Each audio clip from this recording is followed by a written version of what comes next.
स्वागत है आपका परीक्षा जंक्शन में। आज है 11 मई 2020 और 11 मई से जुड़े मोस्ट इम्पोर्टेंट करंट अफेयर्स मैं आपको बताऊंगा। तो चलिए शुरू करते हैं।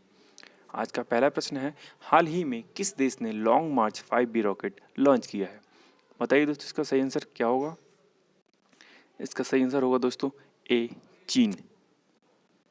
रॉकेट का उत्थान 5 मई 2020 को दक्षिणी चीन के हैनान द्वीप पर बैंचोंग सैटेलाइट सेंटर से हुआ। रॉकेट 176 फुट लंबा था। लॉन्ग मार्च 5B रॉकेट अंतरिक्ष यान के प्रोटोटाइप का चालक है और अंतरिक्ष स्टेशन के मॉड्यूल को कम स्थान की कक्षाओं तक ले जाने के लिए लाचार की क्षमता को प्रदर्शित करता है। अब ये चीन ने लॉन्च किया है, तो चीन के बारे में जान लेते हैं दोस्तों।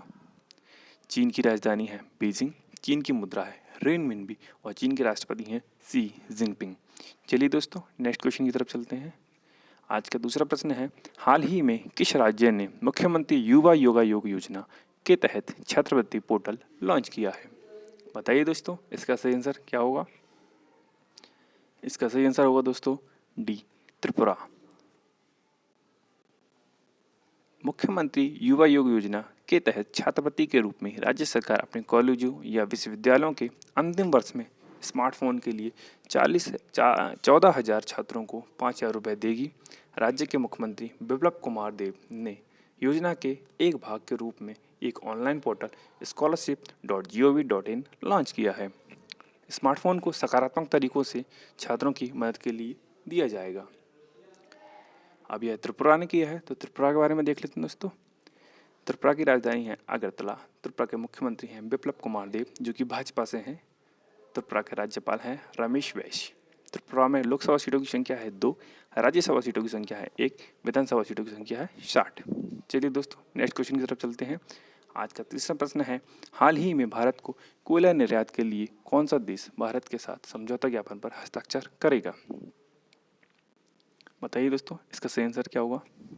इसका सही आंसर होगा दोस्तों सी, रूस।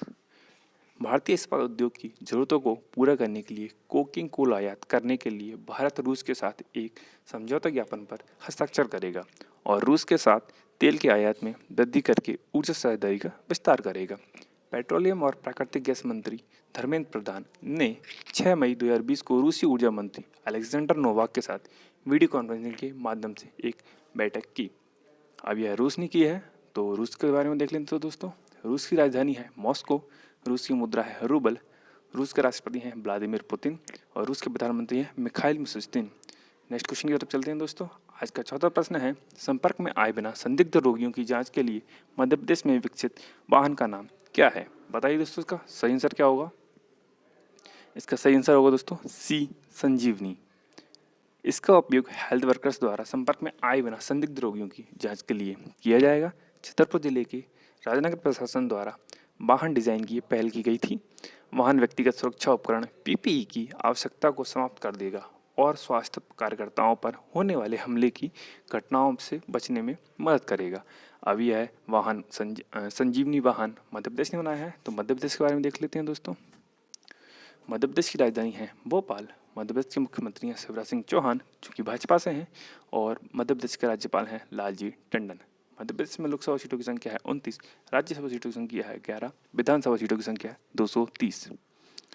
आज का पांचवा प्रश्न है, हाल ही में किस संगठन ने कोविड-19 के संयोजन के लिए भारतीय प्रौद्योगिकियों का संग्रह, अनुरेखण, परीक्षण और उपचार तैयार किया है? बताइए दोस्तों, इसका सही आंसर क्या होगा? राष्ट्रीय अनुसंधान विकास संगठन। संकलन में कोविड-19 पर 200 प्रौद्योगिकी अनुसंधान गतिविधियों को जारी रखने, व्यासीकरण के लिए उपलब्ध प्रौद्योगिकियां, भारत सरकार के कदम और उपाय के बारे में जानकारी है। इन जानकारी को ट्रैकिंग, परीक्षण और उपचार 3Ts के अंतर्गत वर्गीकृत किया गया है। नेक्स्ट क्वेश्चन की तरफ चलते हैं दोस्तों। आज का छठा प्रश्न है, हाल ही में किस राज्य सरकार ने निवेशकों को आकर्षित करने और अर्थव्यवस्था को पुनर्जीवित करने के लिए 3 साल के लिए श्रम कानूनों को निलंबित कर दिया है? बताइए दोस्तों, इसका सही आंसर क्या होगा? इसका सही आंसर होगा दोस्तों बी, उत्तर प्रदेश। उत्तर प्रदेश की राज्य सरकार ने उद्योगपतियों को आकर्षित करने और राज्य की अर्थव्यवस्था को पुनर्जीवित करने के प्रयास में 3 साल के लिए श्रम कानून को निलंबित करने के लिए एक अध्यादेश पारित किया है। अध्यादेश में बंधुआ मजदूर अधिनियम, श्रमिक क्षतिपूर्ति अधिनियम, भवन और अन्य निर्माण श्रमिक अधिनियम और भुगतान मजदूरी अधिनियम की धारा 5 शामिल नहीं है। अध्यादेश व्यावसायिक सुरक्षा, औद्योगिक विवादों, ट्रेड यूनियनों और अनुबंध श्रमिकों से संबंधित कानून को निलंबित करता है। अब यह उत्तर प्रदेश ने किया है, तो उत्तर प्रदेश के बारे में देख लेते हैं दोस्तों। उत्तर प्रदेश की राजधानी है लखनऊ, मुख्यमंत्री हैं योगी आदित्यनाथ, उत्तर प्रदेश के राज्यपाल हैं आनंदीबेन पटेल। उत्तर प्रदेश में लोकसभा सीटों की संख्या है 80, राज्यसभा सीटों की संख्या 31 और विधानसभा सीटों की संख्या है 404। चलिए दोस्तों, नेक्स्ट क्वेश्चन की तरफ चलते हैं। आज का 7वां प्रश्न है, हाल ही में किस संस्थान ने सेंटर ऑफ एक्सीलेंस स्थापित करने के लिए कोयर बोर्ड के एक साथ एक समझौता ज्ञापन पर हस्ताक्षर किए हैं? बताइए दोस्तों, इसका सही आंसर क्या होगा? इसका सही आंसर होगा दोस्तों ए, IIT मद्रास ने। भारतीय प्रौद्योगिकी संस्थान मद्रास ने कोयर के आवेदन के लिए विशेष रूप से या अन्य प्राकृतिक तंतुओं के संयोजन के लिए कोयर बोर्ड के साथ एक समझौता ज्ञापन पर हस्ताक्षर किए हैं। प्रमुख शैक्षणिक संस्थान ने पहले कोयर जियो टेक्सटाइल पर भारत में कोयर बोर्ड और अन्य एजेंसियों द्वारा किए गए शोध अध्ययनों का सत्यापन किया था। चलिए दोस्तों, नेक्स्ट क्वेश्चन की तरफ चलते हैं। आज का 8वां प्रश्न है, हाल ही में किस संगठन को PPE के परीक्षण और प्रमाणन का काम सौंपा गया है? बताइए दोस्तों, इसका सही आंसर क्या होगा?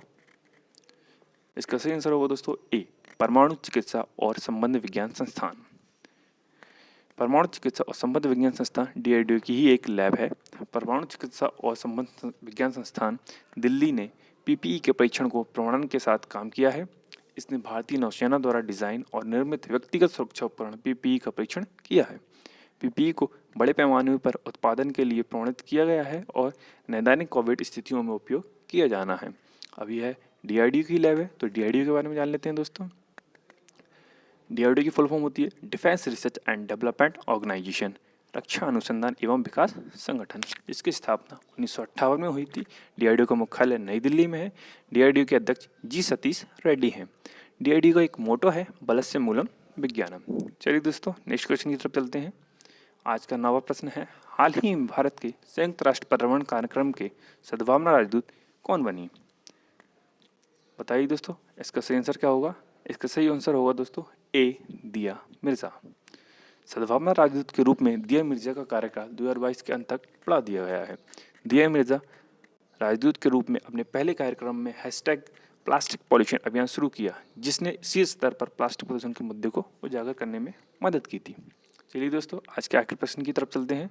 आज का आखिरी प्रश्न है, हाल ही में 2020 के फ्रीडम ऑफ स्पीच अवार्ड किसे सम्मानित किया गया है? बताइए दोस्तों, इसका सही आंसर क्या होगा? इसका ये आंसर होगा दोस्तों सी, सिद्धार्थ वरदराजन। आपको इमेज दिख रही होगी सर, यही है C, Siddharth Varadarajan. Siddharth Varadarajan website the Wire की फाउंडर एवं एडिटर हैं। ये था आज का करंट अफेयर दोस्तों। चलिए दोस्तों, मिलते हैं नेक्स्ट टाइम। Good bye.